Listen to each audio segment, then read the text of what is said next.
TequilaAficionado.com podcast number 2.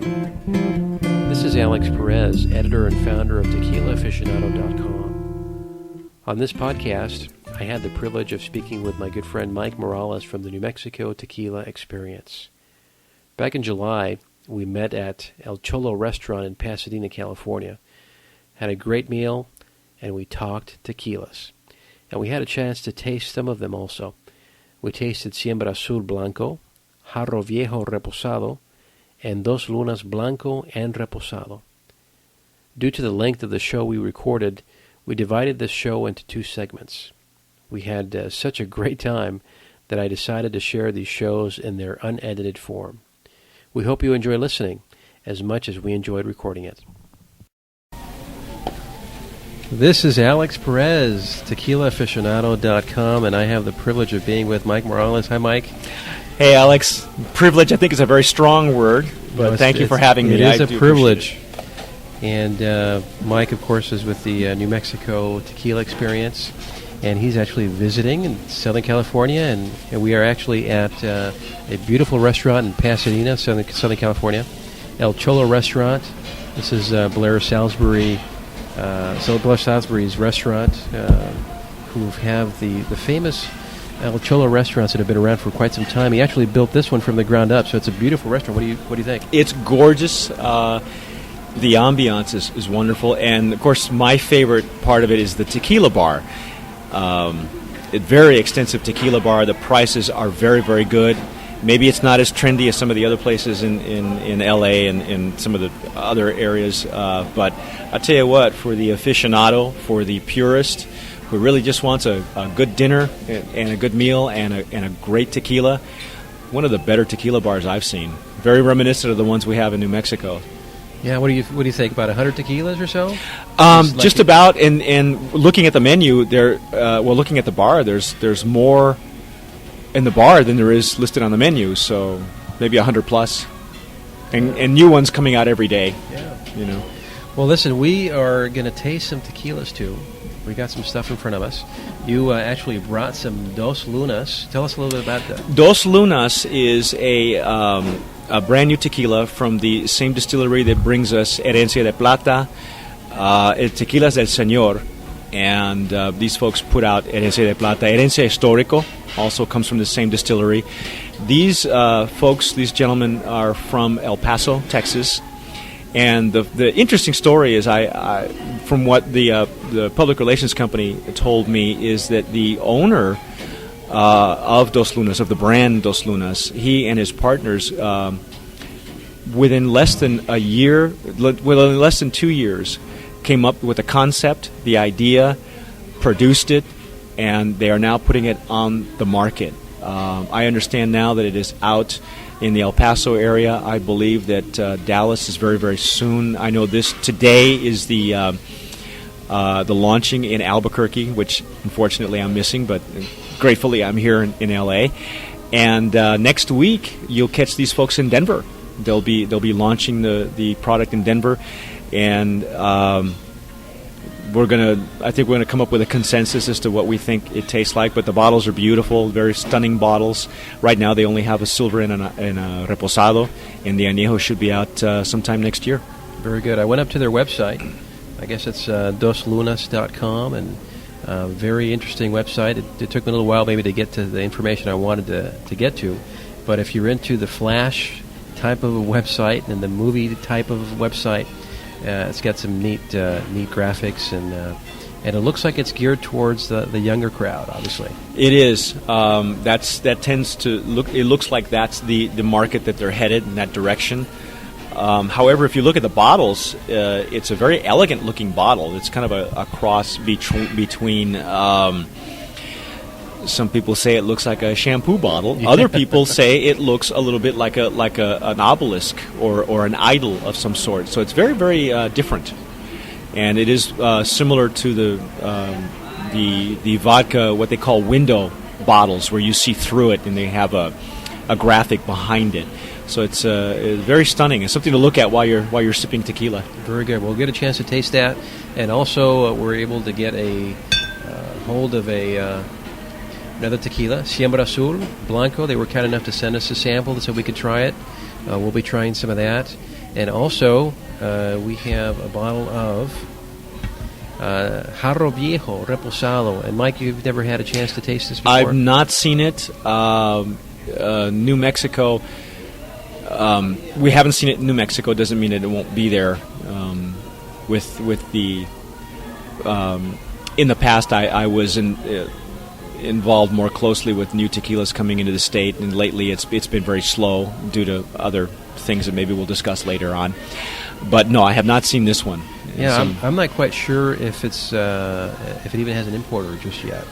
But I had a contact that sent this to us and says, try it, tell us what you think. So sure, we'll be happy to do that. I'd be more than happy to. They can't twist my arm hard enough. Very good. Well, I'm getting hungry, and we got to wave down a waiter.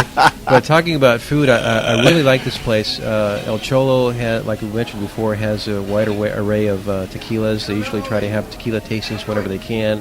They got a big also tamale event that they usually have every year, which is pretty good. And they got a famous secret recipe that they use. So I always enjoy that. So let's see if we get some food. All right. Okay, this is the No Budget Show. The No Budget. Yeah, well, talking about no budget, obviously we have other jobs. Yes. But this is the job we'd like to have, which is tour tequilas and write about them. Write about them. Educate the public. Dabble into some Mexican restaurants and rate them. And I mean, who doesn't want to do that? Hey, I think the world is ready for a tequila only. Not only website, but of course hard copy magazine. And so if anybody out there wants to make, a suggestion, certainly Alex is willing to listen. I know I am. Sure. Well, actually, Alfonso Lujan from 100% Tequila, he's actually out here in Southern California now. I've actually met with him.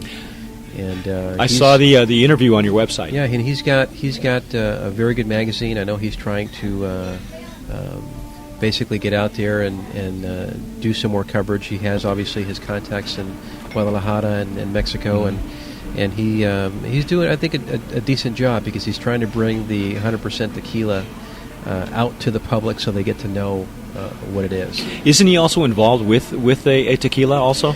Yeah, he is. I believe it's Don Nacho. I think it's Don Nacho is the tequila he's actually trying to import. So obviously it makes you wonder, well, what are you putting in the magazine? But actually, obviously, Don Nacho Don ads. Nacho, yeah. But one of the things he did tell me, because it always comes up, and it comes up with Tequila Aficionado also, is he basically tells his advertisers that if you want to advertise, you pay for the space. There it is. But in regards to reviews or anything like that, that's solely his thing. So.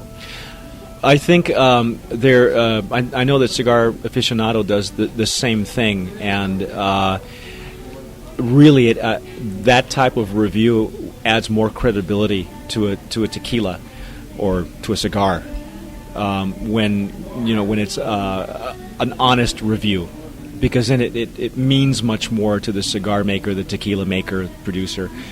So I think that's a good policy to have. And certainly, it unties everybody's hands too. You're more free to give an honest review. Because bottom line is, it's not really for us; it's for the consumer, it's for the person who's reading the review, and that's the most important thing.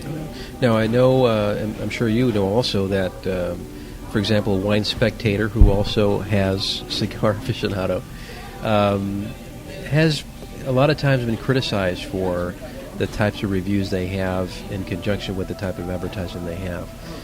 So I guess there's always that fine line, But from what I've seen, and you probably might feel the same way, that what's reviewed is basically a reviewer's opinion, and it's left up to the public as to what you like and what you don't like. It's difficult to write a review. You and I were talking about this off the air, that it's difficult to write a review because you don't want to lead the witness. But you also want to be honest. When I write a review, and I don't write very many of them because I'm a fan. You're staying away from it. Well, yeah, but the other thing too is I don't feel I have the refined palate that you hear and read on like Wine Spectator or some of the other magazines. But I know what I like. Now that we've done that tour that we did earlier in March, I'm much more educated now on what to look for than I was before. So I'm a little wiser, I'm a little sharper, but I come from a marketing background as well, so I can see, I can see both ends of the spectrum. And I think if you can write that and relate that to the reader and let them make their own decision, then you've done your job. And I think that's the way a review should be written, as opposed to, thumbs up, thumbs down, 4 stars, 5 stars, that kind of thing. But those kind of reviews have a purpose also. Some people just want to know, hey, can I buy it? Can I take it can I use it as a gift for a friend? Can I serve it at my margarita party or something? And those reviews, are valid. But you and I are purists, and many of the people that we write for are, and so we would tend to lean to, we don't want to fool anybody, so they need to make their own decisions. You're correct on that. Well, let's taste some of this. Okay. Do you want to start with the Blancos? Let's start with the Blancos, because you and I always quote this. Alex was actually the one that opened my eyes to what goes on with a tequila aficionado. Usually, we're going to start off with Siembra Azul Blanco, and this is a new Blanco from his last name is Mr. Suro, and he runs a restaurant in Philadelphia. This is an excellent tequila. It is from the same distillery as maybe you've heard some of the tequilas like Buscadores. It's from the Vivanco family. He has a large group of people advising him, and I've had this tequila before. It's only available right now on the West Coast and only in certain states, so it's very, very rare in Southern California. I don't even believe it's out here yet, but I got to tell you, it is an excellent tequila. Very good. Well, he mentions in his press release, that it is kosher. Yes, kosher, 100%. It's got the seal, the kosher Small seal batch. here. So, Yeah. hey, great Passover tequila, and there are only a few tequilas that are kosher, and Siembra Azul is one of them. If you look at the bottle, it's very, very elegant, very simple. The label is silk screened, and when you taste the tequila, you understand where a lot of the money is going in this product. It's going straight into the tequila. So, salud, señor. See what we taste.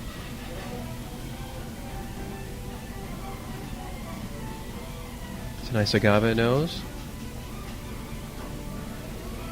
It's nice and clear. A little bit of straw in there. It's pristine. It really is clearer than some of the other blancos that you see. Good legs on it. Yeah, it's actually very clear.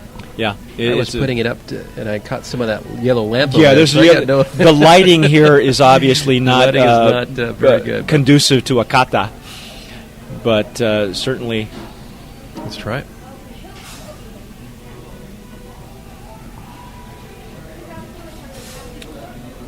Oh, that's delicious. Very inviting. It's very nice in the mouth. Very nice in the mouth. It's very full in the mouth. Very, very little burn. Good citrus. I think a little bit of a citrus there. Lots of agave, but it's not a wimpy tequila, and it's only double distilled too. It's very rare to find something this smooth in a double distilled tequila. It's actually very good, and it's got just the right kick in there. Yeah. No, make no mistake. This is a tequila, that's for sure. And our food has arrived. All right. Well, I got the burrito dorado. What did you get? The number 5. The number 5, ladies and gentlemen. That's, I don't know, I think it's an enchilada somewhere. Great. Well, we're going to chow down. Thank you. Thank you. Able to hear us munching. Yeah, our food is here, but we're going to keep talking because... So please forgive us if you hear our mouth full. Alex and I were talking off camera, because we are also on camera. No, we're not. That Siembra Azul is very full in the mouth, and it's still lingering. It's in a few minutes already. It is just joy to taste. The mouthfeel on it is incredible. I'm really enjoying it. It's a great distillery. If you ever have a chance to meet Mr. Suro, or I got the wrong glass. You got the water glass, huh? Yeah, but it's really smooth. Tastes like water. You definitely need to get in touch with him and talk tequila with him. I've had a couple of friends actually speak to him, and after I've tasted this tequila, which is not available on the West Coast, it's only again, as I mentioned before, on the East Coast, and only in a few states, that this is just a marvelous Blanco. I've had dreams of this Blanco, and it really sets the standard. And for a double distilled tequila to be this good, these guys have this gentleman really has something going for him. They've done their homework. Yeah, it's actually very enjoyable. Yeah, we're going to start eating here. Yeah. Bear with us as we swallow. Actually, a big portion. I didn't expect it to be this big. No, me neither. This is going to do lunch and dinner, I think. El Cholo's is not only known for their... I've heard they're known for their margaritas, but their food is really very good also. So, and since I don't get to visit Southern California except maybe once a year, although I'm from Southern California, I don't get to visit here very often. Well, what made you go to New Mexico? I know a woman. A woman. Do you want to go there, Dr. Phil? That is. We'll keep that for another show. Okay, thank you. I'll be drinking this tequila by myself. Well, listen. While we're enjoying Siembra Azul, tell us a little bit about the New Mexico tequila experience. I don't want it to. Do you want to upset me while I'm eating? You really do? No, but everybody wants to know. Everybody wants to know what's going on with that. We, my partners and I, are on hiatus for almost 3 years now, due to the political environment in Nuevo Mexico, due to our illustrious governor. Our show was primarily an educational show. It was not a let's get roaring drunk and that kind of thing. Our idea was always education, helping tequila companies, helping the state in tourism, and that was our goal. And we did it successfully, I think, for 4 years. Then at one point, New Mexico is not a very rich state. Last time I checked, we were the 14th poorest state in the Union. When 2 years ago, the governor decided, in his wisdom, that he wanted to raise the alcohol tax on alcohol, and the major distributors in the state, which are at that time were only two of them, fought that bill, and the governor was defeated. At that point, coincidentally, things have gotten very difficult for the alcohol industry. There are the Special Investigations Unit that answers directly to the governor, not the alcohol commissioner. These folks were beginning to target businesses in downtown Albuquerque. One of them was our venue for the tequila experience. And we were warned by our distributor that we used for our show to start looking for a bigger venue, something a little more alcohol friendly, because it was getting more and more difficult to hold a show in downtown Albuquerque. When it came time to look for a new venue, we actually had a contract in hand for a larger hotel, a major chain of hotels, actually. And it was going to be our fifth anniversary, and that was going to be our launch to take the show to other states. We had been asked prior to that to take it to Texas, to California, Nevada, And I wanted to hold one more, get 5 of them under our belt in New Mexico, and then start taking this education show on the road. Well, it fell through at the last minute because most of the venues in the state, and primarily Albuquerque, which is one of the largest city in New Mexico, was becoming less and less alcohol friendly. The venue wanted guarantees that we were not prepared, ourselves and Southern Wine, we were not prepared to do and refused to do. And the show just fell through at the last minute. So in the last couple of years, we've been looking for venues. Unfortunately, we almost had one wrapped up late last December in Santa Fe. And that fell through for another totally different reason. But in the last couple of weeks, it's interesting. I've had several meetings with people in the business and with friends, and the environment hasn't changed. It's actually gotten worse. People would tend to call the Special Investigations Unit and what they are doing now to businesses, bars and restaurants in Albuquerque, and not just downtown, but all over Albuquerque. They're almost Gestapo tactics, and that's a strong word to use, but literally that's what it is. Everybody wants our event, nobody wants the liability. And unfortunately, there is a little bit of liability when you do a show like this, but if it's done properly, and like I say, in our case, it was primarily education. But when the tactics are designed to find fault with the venue, then you start using words like extortion, legal extortion. You start seeing words like set up, things like that. The tactics are just not what they should be.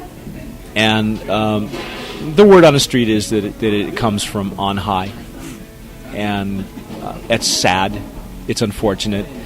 People ask me why I'm still stuck in New Mexico. Why do I keep trying? Because I want to have one more show in New Mexico. Because I don't want to give up. That's my adopted home state.